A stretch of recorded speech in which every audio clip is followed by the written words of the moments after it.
안녕하십니까. 전자공학과 24101397 김성민 고분자에 대하여 발표하도록 하겠습니다. 저희 화학 분반 같은 경우에 전자공학이 대부분이고 또 다른 공학 분들도 계시지만 아무래도 고분자라는 뜨거운 감자에 대해서 여러분들도 잘 알고 계실 겁니다. 그래서 제 발표를 잘 들어보시면 이제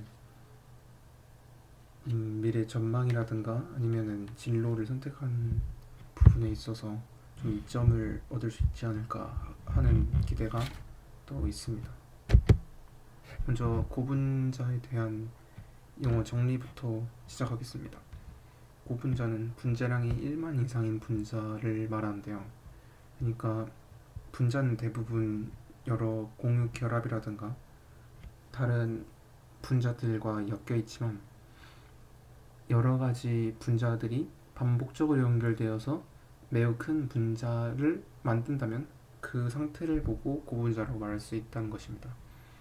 분자량이 1만 이상인 분자라는 것은 엄청나게 큰 양이기 때문에 대부분은 우리 눈에 보이는 정도고 매우 길쭉하거나 아니면은 모여서 좀 단단해지는 그런 형태를 띠고 있는 것이 대부분입니다. 그리고 여러분도 폴리 어쩌고저쩌고는 들어보셨다시피 고분자는 영어로 폴리머라고 부르고 있는데 다른 용어들을 보자면 맨이나 parts라는 부분에서 아주 많고 또 부분에 집중해 있다는 뜻을 함유해 있다는 사실을 알 수 있습니다. 그리고 고분자를 분류하는 방법은 유기 고분자 화합물과 무기 고분자 화합물로 나누어지고 또 천연 고분자 화합물과 합성 고분자 화합물로 나뉘게 됩니다. 유기 무기라는 말은 몇 번 들어보셨을 텐데요. 유기 고분자 화합물이란 것은 결국에 탄소가 있는 화합물을 뜻하고 무기 고분자 화합물이란 것은 산소가 없는 화합물을 의미하는 것입니다. 대부분 고분자는 유기 고분자 화합물이 대부분입니다만 무기 고분자 화합물인 탄소가 없는 화합물도 종종 나타나기 때문에 일단 적어보았습니다. 그리고 천연 고분자 화합물과 합성 고분자 화합물은 말 그대로 천연 고분자 화합물은 자연에 존재하는 화합물이고 합성 고분자 화합물은 우리가 실험실에서 직접 만들거나 발견하게 되는 화합물인데 이는 뒤에 가서 더 자세하게 설명을 드리도록 하겠습니다. 고분자의 특성에 대해서 이야기를 하자면 분자량이 일정하지 않아 녹는 점과 끓는 점이 일정하지 않다라고 되어 있는데 분자량이 일정하지 않다는 것은 즉 변화한다는 특성을 갖고 있다는 것입니다. 그래서 녹는 점과 끓는 점이 일정하지 않다. 시시각각 변화하는 분자량 때문에 녹는 점과 끓는 점이 고정되어 있지 않다는 점이 특징입니다. 또한 액체 또는 고체로 존재하며 기체로 존재하지는 않습니다. 반응을 잘 하지 않아 안정적이며 이것은 이제 분자량이 일정하지 않으나 반응을 잘 하지 않는다는 조금 약간 모순적인 부분을 또 볼 수가 있습니다. 또한 전지 전도성이 없고 전지 전도성이라는 것은 결국에 전기가 잘 흐르냐 이 부분을 이야기하는 것인데 대부분의 고분자의 경우에는 전기 전도성이 없으나 이제 1970년대에 일본의 어떤 과학자가 여러 가지 합성물들을 갖고 실험을 하다가 발견한 폴리아세틸렌이라는 물질을 발견했는데요. 이 폴리아세틸렌은 여러분이 잘 알고 있는 핸드폰을 좀 구부러뜨리는 그런 기술에도 사용되는 고분자인데요.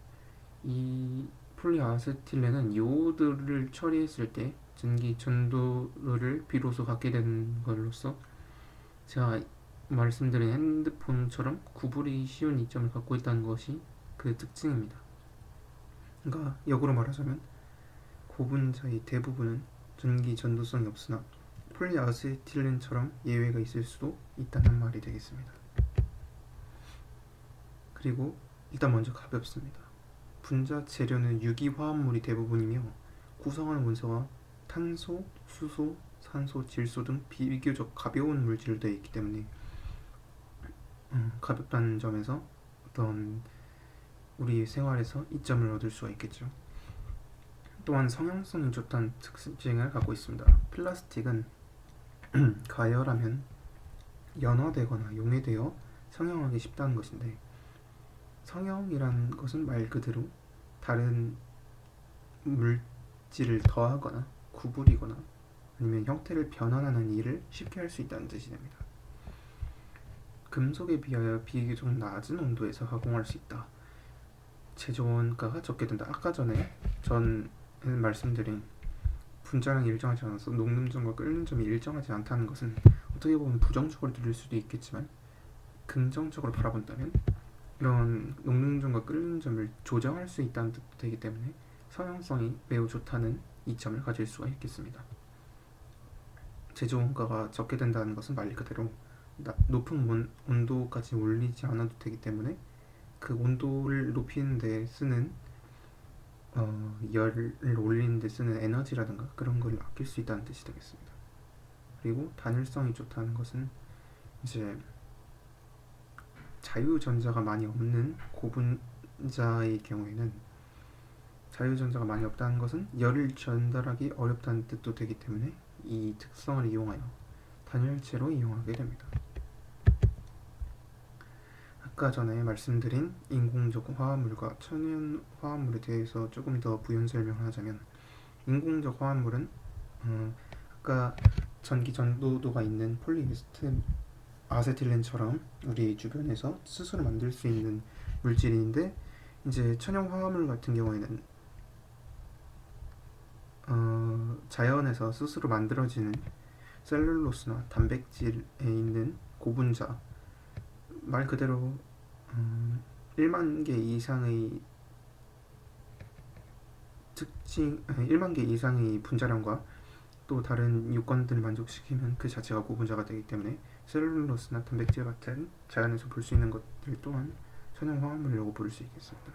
그리고 아까 전에 말씀드린 단열성이 좋은 특징을 이용한 건축 자재를 만들 수 있고, 자동차의 타이어나 사이드미러 같은 여러 가지 부분에서 가볍고 또 단열성이 좋고 전기 전도도가 많이 안 된다는 점을 이용해서 자동차를 만들 수 있고, 자동차라고 말하는 것은 그저 자동차일 뿐이지만 넓게 본다면 다른 모든 것이기도 하겠죠. 또한 정보 전자 분야, 저희 전자공이 많다는 점을 생각해 보면 이는 우리가 좀 포커스를 맞춰야 되는 부분이 될 수도 있겠죠. 그래서 DV나 광 센서 같은 부분도 이제 고분자를 이용해서 만들 수 있고, 또 세탁기나 콘덴서 같이 우리 주변에서 쉽사리 볼 수 있는 여러 가지 물질들도 고분자를 통해서 만들 수가 있겠습니다. 마지막으로 아까 전에 선두에서 말씀드린 핸드폰이 구부러지는 특성 같은 경우에도 아까 전에 말씀드린 폴리아세틸렌, 이제 구부러지는 동시에 전기 전도도도 갖고 있기 때문에 그런 이점을 이용해서 우리가 이런 발상을 해볼 수도 있는 겁니다. 기존의 고분자 같은 경우에는 이제 전기가 안 통하기 때문에 이런 핸드폰을 만드는 데 무리가 있었겠죠. 그렇지만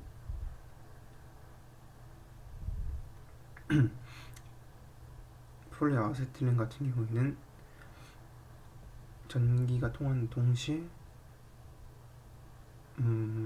구부러지는 특성을 또 이용할 수 있고, 가볍고 또 단열성도 좋고 재질이 뛰어나고 안전하기 때문에 고분자는 우리 주변에서 많이 쓰일 수가 있습니다. 플라스틱이나 다이아몬드, 유리, 섬유소, 단백질, 고무, 합성 섬유 같이 우리 주변에서 딱 들어봤을 때 고분자는 조금 어려운 용어가 아닌가 싶지만, 결국에는 많은 것들, 탄소 화합물들이라든가 그런 것들이 연결되어 만들어지는 단순한, 그리고 또 우리에게 유용한 물질이기 때문에 더 친숙한 입장으로 살펴본다면 우리는 더 많은 발전과 화학에서의 좋은 이점을 기대할 수도 있겠습니다.